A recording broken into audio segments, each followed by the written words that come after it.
Abra comigo no livro de Atos, capítulo 10, versículo 38. Esses dias eu estava olhando alguns materiais antigos que eu tenho de estudos da palavra, e ali com os backups, é muito bom a gente ter o computador, que a gente tem um backup, e a gente consegue encontrar arquivos, coisas antigas. E eu encontrei um material e eu queria compartilhar algo sobre isso, sobre cura e sobre restauração. Quantos de nós não precisamos de cura? Talvez todos precisamos de cura. Talvez você possa dizer: pastor, não preciso de uma cura física, mas alguma cura emocional, espiritual, todos nós precisamos. Eu vejo que todos nós precisamos ser curados diariamente. A cura é diária, quantos creem, diz amém? Ela precisa acontecer diariamente dentro de nós. Todo dia tem alguma coisa que precisa mudar dentro de mim e de você, porque entrou muitas vezes um desânimo, e aquele dia a gente está meio desanimado, e a Bíblia diz para nós não desanimarmos. Então nós precisamos ser curados. Por que nós estamos desanimados? Muitas vezes nós cansamos, muitas vezes nós achamos que a situação está tão complicada que nós achamos melhor não fazer mais nada, e a gente entra numa zona de indiferença, e nós precisamos ser curados disso. Por que chegamos num ponto que nós já nem fazemos mais nada, já largamos mão de certa situação? Deus, Ele sempre nos coloca a perseverar, mas perseverar, irmãos, é um ato difícil. Falar perseverar é muito fácil, mas só quem está passando o momento de dor e de luta sabe a dor do quanto é e quanto difícil é perseverar. É tão difícil nós trazermos à memória o que dá esperança. Sabe, irmãos, nós somos espirituais, mas também somos terrenos. Temos um corpo, uma alma, e muitas vezes quando olhamos para dentro de nós, nós nos vemos como fracos. A própria Bíblia diz que Jesus, em determinado momento, ele suava gotas de sangue. Jesus, Todo-Poderoso, teve o seu dia, o seu momento de fraqueza. Irmãos, uma das coisas mais importantes é nós reconhecermos que precisamos de cura, que precisamos de restauração, e precisamos reconhecer que existe o dia que nós não podemos, mas o Senhor pode. Que nós não temos palavra, mas o Senhor tem. Que o exame médico está contrário, a sentença está contrária, mas a palavra de Deus permanece fiel, e o Senhor tem o melhor preparado para a minha vida e para a tua vida. Nós precisamos acreditar. E quando entramos numa questão de cura, a Bíblia diz que o forte sustenta o fraco. É muito interessante esse texto de Romanos 15:1 de cura. Quando o forte sustenta o fraco, um princípio espiritual acontece. Então, quando a igreja está reunida não para lamentar um problema, mas para o forte sustentar o fraco. Porque existem dias que nós estamos fortes, sustentamos os fracos, mas existem dias também que nós somos os fracos, não é verdade? E precisamos ser sustentados, porque Deus colocou a igreja na terra para fazer diferença para a igreja. Mas a Bíblia diz: ajudai a todos, mas principalmente os da família da fé. A igreja, ela foi criada por Deus para a sua glória, para que ela fosse um objetivo de glória do Senhor, um alvo de glória do Senhor. A Bíblia fala que a igreja é o objeto de louvor de Deus na terra. Mas quando a gente vai entender o original da palavra igreja, não é o que nós vamos meditar, mas para a gente pensar um pouquinho, a palavra original da igreja tem um sentido de eclésia, que é a comunhão dos santos, e ela tem um sentido de chamados para fora. Então a igreja que não implanta o reino, a igreja que não evangeliza, não é mais igreja, é clube. Isso é uma coisa. Mas uma das coisas que nós temos que entender, que a Bíblia fala que é a comunhão dos santos. A igreja, ela foi chamada para o reino, mas ela foi chamada para se autocurar. Então, é muito interessante a palavra de Deus quando ela cita a igreja de Cristo como um corpo. A Bíblia diz que todos nós somos membros uns dos outros. E a Bíblia fala que o membro que se acha mais fraco, muitas vezes é o mais importante. Vamos pensar na igreja como várias pessoas, e vamos entrar no entendimento de igreja como Paulo explica. Paulo prega que igreja, ela é como um corpo. Irmão, não adianta a gente dizer: olha, eu não preciso mais do pé direito porque eu tenho o pé esquerdo. Não adianta a gente dizer: eu não preciso mais da mão porque eu tenho outra mão. Eu não preciso mais do braço porque eu tenho o dedo. Eu não preciso mais do olho esquerdo porque eu tenho o nariz, porque eu tenho a boca, porque eu tenho o pescoço. Um membro é tão importante para o corpo quanto o outro. Fato que quando a gente bate o nosso dedinho, quando já bateu o dedinho na ponta da cama? Dá uma dor terrível, né, irmãs? Por quê? Por que dá uma dor terrível? Porque nós pegamos um membro do nosso corpo que muitas vezes a gente desvaloriza e machuca. E a gente vê aquele dedinho desse tamanho, né? Um mindinho, e ele acaba muitas vezes sendo algo que é o mais importante do corpo naquela hora, o que mais precisa de ajuda. Ontem eu estava no hospital, juntamente com a Silvana, e o médico estava falando, né? Que uma área do corpo vai ajudar a outra. Estava dizendo da moça lá que a medula precisa reagir para ajudar o corpo. É muito interessante nós trazermos para o mundo espiritual o sentido de corpo, o sentido de família. Sabe, irmãos, quando nós estamos juntos, nós entendemos que somos um corpo, Deus é glorificado e somos curados. Somos curados. Tanto que a Bíblia diz: confessai as vossas culpas uns aos outros e você é curado. Isso é bíblico. Outro texto da Bíblia que a Bíblia fala é que na comunhão Deus ordena bênção e vida para sempre. Então, quando nos isolamos, nós estamos fora do corpo. É como se fosse uma espinha. Ela parece que está no corpo, mas ela não é do corpo, ela é uma espinha. E nós deixamos, irmãos, de acreditar num plano, num propósito de Deus e nos colocamos fora. Mas quando estamos em congregação, quando estamos em unidade, quando estamos em igreja, estamos em eclésia, estamos em comunhão. Então Deus ordena bênção e vida para sempre. E nós somos curados. Talvez você só de estar nessa reunião já está sendo curado. Toma posse, quantos creem, diz amém. Só de estar aqui hoje. E ó que nós nem começamos a orar ainda e nem lemos a palavra. Mas só de você estar na comunhão, você já está dizendo: eu faço parte do corpo. E aí o que acontece? Tem gente aqui, irmão, que está fraco, mas tem gente nessa noite que está forte para a glória de Deus. E o forte ajuda o fraco, e no mundo espiritual é um princípio espiritual. Não precisa ter movimentos quando se está aplicado ao princípio. Você precisa obedecer o princípio. Quando você obedece o princípio, não importa o movimento, você veio obedecer o princípio, você foi abençoado. Eu e você, nesta quinta-feira à noite, cumprimos o princípio de estar em comunhão com a igreja. Então só de estarmos aqui, já várias bênçãos já estão vindo sobre a tua vida. Receba, diz amém, em nome de Jesus. Já está acontecendo muita coisa no mundo espiritual, porque estamos cumprindo o princípio. Agora, toda vez que estamos reunidos, Deus nos surpreende, Deus tem algo a mais. Deus tem algo para nos surpreender, para falar, e poderoso é o agir deste Deus. Quantos creem nisso? E aqui no livro de Atos, capítulo 10, falando de cura, a Bíblia diz assim: como Deus ungiu, versículo 38, Jesus de Nazaré com o Espírito Santo e com virtude, algumas versões poder, o qual andou fazendo bem e curando a todos os oprimidos do diabo, porque Deus era com ele. Diga comigo: Deus está curando. Ele continua curando, irmãos. O mesmo Deus que estava lá, Ele continua curando. Mas eu digo para você 3 verdades que você não pode acreditar, porque para o diabo é uma verdade, para nós é mentira, amém? Não posso. Jesus cura, mas você tem que acreditar que tudo posso naquele que me fortalece. O não posso, sabe o que ele é? E essas outras 2 frases que eu vou falar depois, bloqueios. Porque a gente entra no não posso.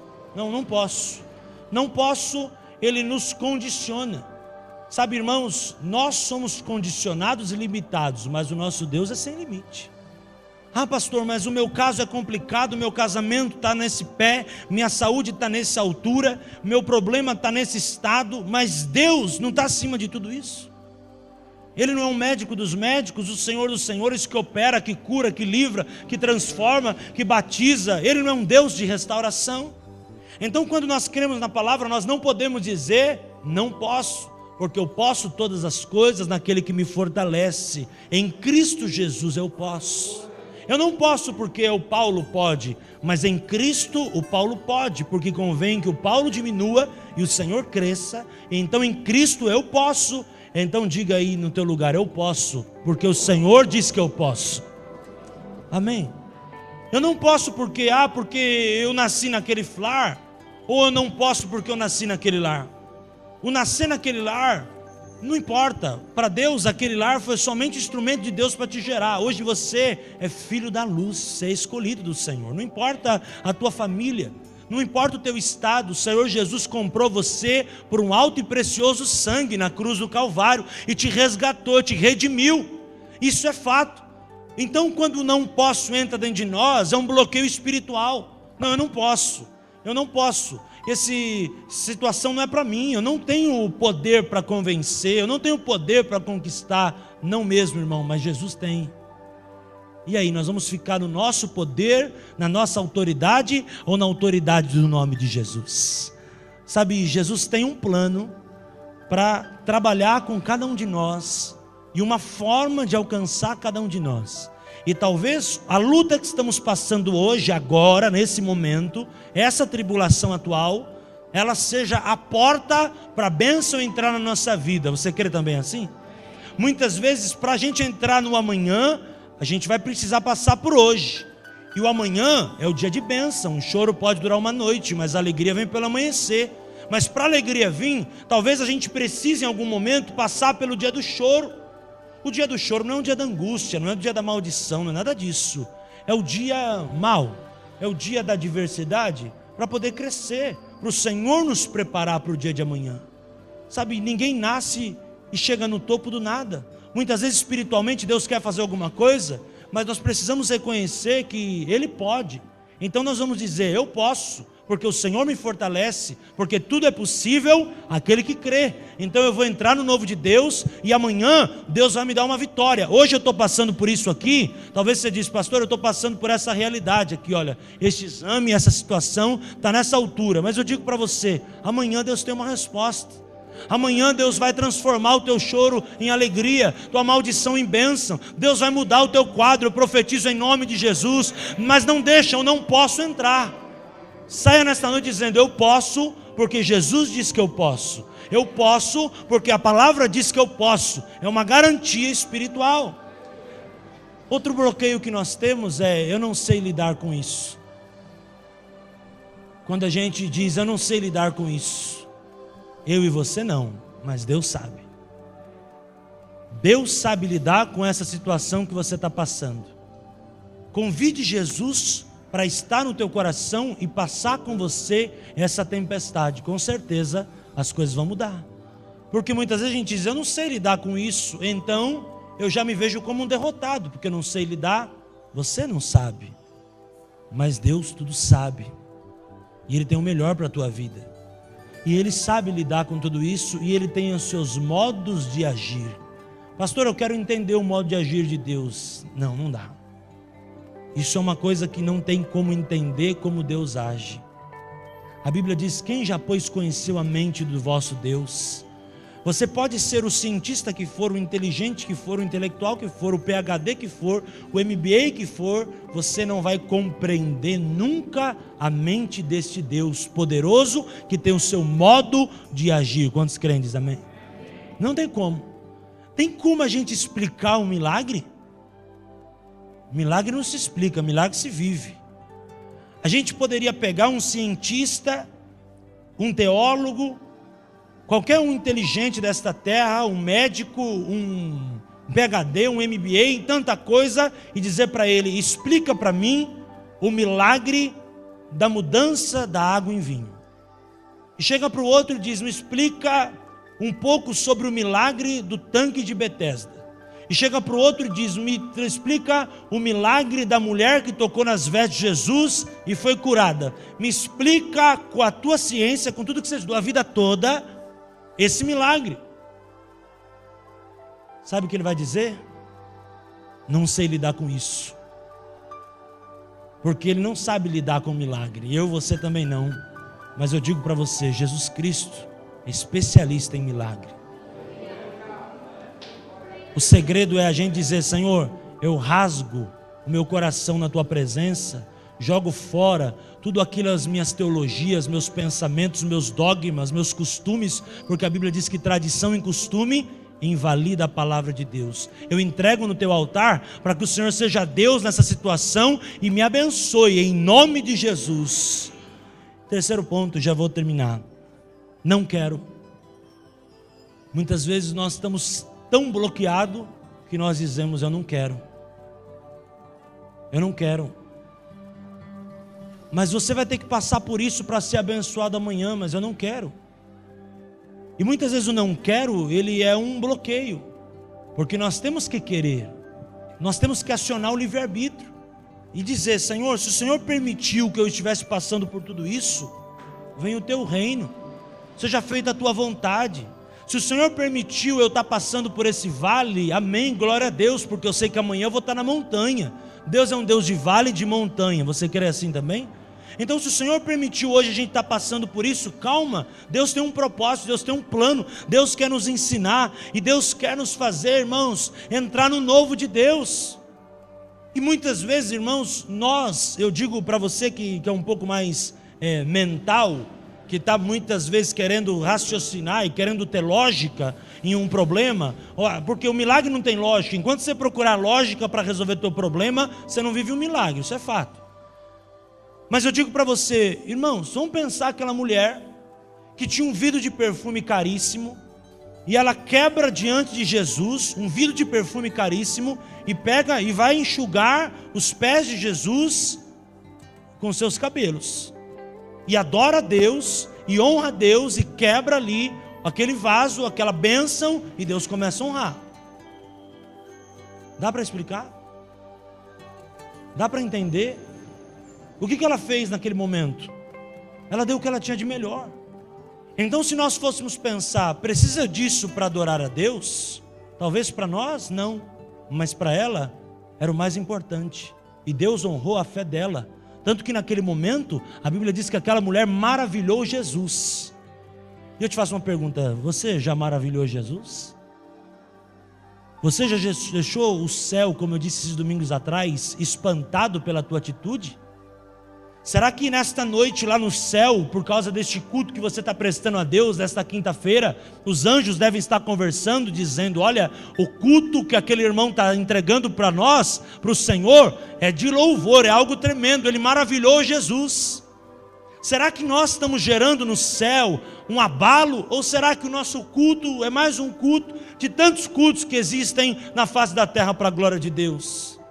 Aquela mulher, na hora que ela quebra aquele vidro de perfume caríssimo, ninguém entende nada, essa mulher é louca, mas aquela mulher estava adorando. Aquele que adora, ele faz o inexplicável, porque ele entra no santo dos santos, e ele tem um encontro com Deus. A cura só vai acontecer quando nós deixarmos as nossas mágicas, as nossas contas, nossos argumentos, os nossos estudos, os nossos raciocínios, e dizer, Senhor, eu preciso de um milagre, eu entrego minha vida nas tuas mãos, eu reconheço que eu não sou nada, tu és tudo, e vem fazer um milagre na minha vida. Ah, mas a ciência diz isso. Não, irmãos, tem hora que nós temos que abrir mão de tudo. Aquela mulher já tinha passado pela ciência, o que ela fez? Ela diz, eu vou tocar nas vestes de Jesus, porque se eu tocar nas vestes dele, certamente eu serei curada. Quantos estão a fim de tocar nas vestes de Jesus? Cura. Tira o não posso. Temos que tirar o não sei como lidar com isso, e tirar o eu não quero. Deus quer trabalhar em nós, mas Ele precisa que nós coloquemos o livre-arbítrio para funcionar, e acredite no seu trabalho em nossa vida. Se queremos as bênçãos do Senhor, precisamos exercitar o nosso livre-arbítrio, o nosso querer.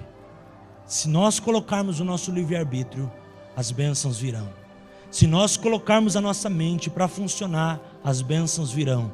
E a Bíblia diz que as bênçãos virão e te acompanharão. Quantos creem, diz amém? Amém. Varão, liga o ventilador aí, senão eu vou morrer aqui, varão, por favor. Liga os dois aí. A bênção virá e te acompanhará. Por favor, liga esse ventilador, irmão. Não vamos aguentar aqui hoje não. Todo propósito de Deus não é em vão. Diga para quem está ao seu lado, todo propósito de Deus não é em vão. Nada que Deus faz é para se perder. Eu entendo assim, irmãos. Deus não faz nada à toa. Ah, por que eu passei por aquilo, pastor? Deus tinha um propósito. Alguma coisa Deus queria ensinar. Ah, pastor, por que eu estou passando por aquilo? Alguma coisa Deus quer te ensinar. Uma coisa eu digo para você, Deus vai te curar, Deus vai te restaurar, isso eu tenho certeza.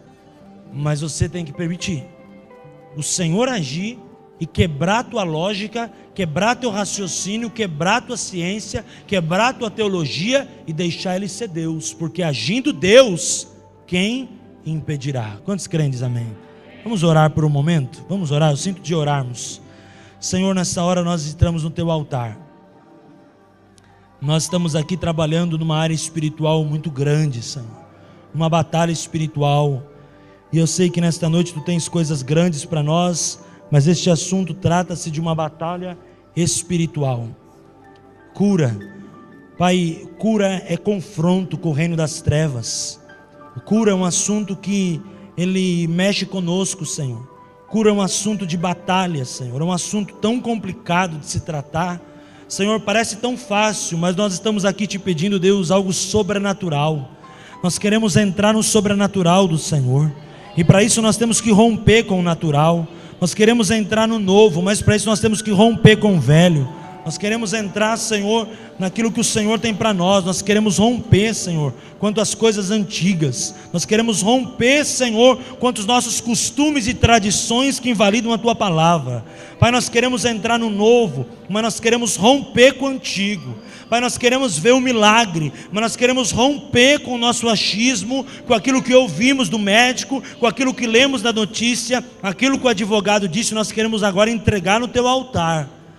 Senhor, nós não queremos que o médico nos disse, o que está no exame, ou o que o advogado nos disse, ou o que a situação nos disse, o que o problema nos disse, entre agora em nosso coração. Nós entregamos no Teu altar agora, porque nós cremos, Senhor, que nós vamos deixar o nosso coração livre para receber o Teu milagre, para receber o Teu poder, para receber a Tua glória, para receber a Tua unção. Em nome de Jesus, eu te peço agora, Senhor, nós entregamos no Teu altar as nossas limitações, entregamos no Teu altar os nossos bloqueios, entregamos no Teu altar, Senhor, aquilo que nos amarra, aquilo que nos prende agora, e no nome de Jesus nós declaramos, Senhor, o Teu milagre sobre a nossa vida, em nome de Jesus.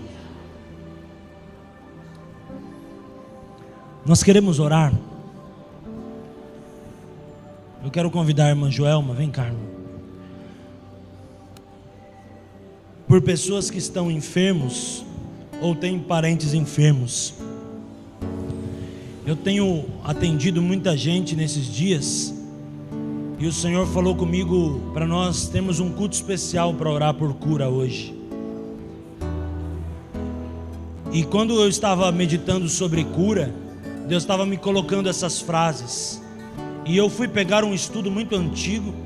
Inclusive quem me ajudou a editar esse estudo foi minha mãe na época. Esse estudo tem uns 10 anos que nós fizemos em casa. E eu me lembro quando nós estávamos estudando sobre bloqueios na época. Essas 3 frases que eu disse para você são frases fortes, que nós precisamos meditar e pensar. E nós precisamos orar diariamente para romper quanto essas frases, quanto essas mentiras do diabo dentro do nosso coração.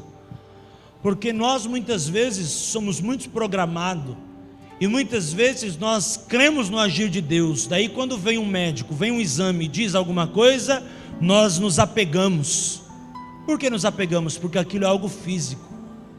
Mas nós temos que entender, irmãos, que quando entramos numa palavra de cura, e quando vamos ser curados, nós estamos entrando numa área de confronto.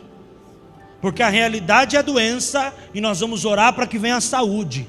A realidade é o filho na droga, mas nós vamos orar para que venha a restauração.